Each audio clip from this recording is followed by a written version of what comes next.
আবহাওয়ার খবর নিয়ে হাজির আমি মধুমিতা। ঘূর্ণিঝড় মন্থার জের এখনো কাটেনি, ফেরি দুর্যোগের ঘন ঘটা। আইএমডি বঙ্গোপসাগরের উপর একটি ঘূর্ণাবর্তের পূর্বাভাস দিয়েছে, যা আজ আরও তীব্র আকার নিতে পারে।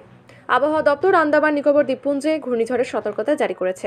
সোমবার আইএমডির একজন ঊর্ধ্বতন কর্মকর্তা জানিয়েছেন, 2রা নভেম্বর সকাল 8:30 পূর্ব মধ্য বঙ্গোপসাগর এবং সংলগ্ন মায়ানমার উপকূলে একটি নিম্নচাপ অঞ্চল তৈরি হতে শুরু করে। সংশ্লিষ্ট ঘূর্ণিঝড়টি সমুদ্রপৃষ্ঠ থেকে 5.8 কিমি উপরে বিস্তৃত।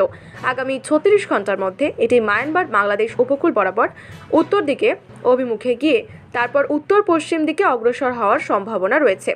উত্তর আন্দামান সাগরের ওপর দিয়ে 55 কিলোমিটার প্রতি ঘন্টা বেগে বাতাসের গতিবেগ সহ ঝোড়ো আবহাওয়ার সতর্কতা জারি করেছে আবহাওয়া বিভাগ। আজ 4 নভেম্বর থেকেই এই সিস্টেমটি আরও ভয়ঙ্কর রূপ নেবে, উত্তাল হবে সমুদ্র।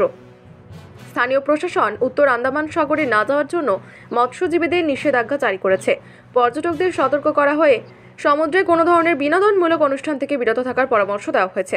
পশ্চিমবঙ্গে কিছুটা প্রভাব পড়তে পারে, হালকা থেকে মাঝারি বৃষ্টিপাত, সেই সঙ্গে কোনো কোনো জায়গায় ভারী বৃষ্টিপাত, বজ্রপাত, সেই সঙ্গে বাতাস বইতে পারে। তবে সাইক্লোনের গতিবিধির দিকে নজর রাখছেন আবহাওয়াবিদেরা।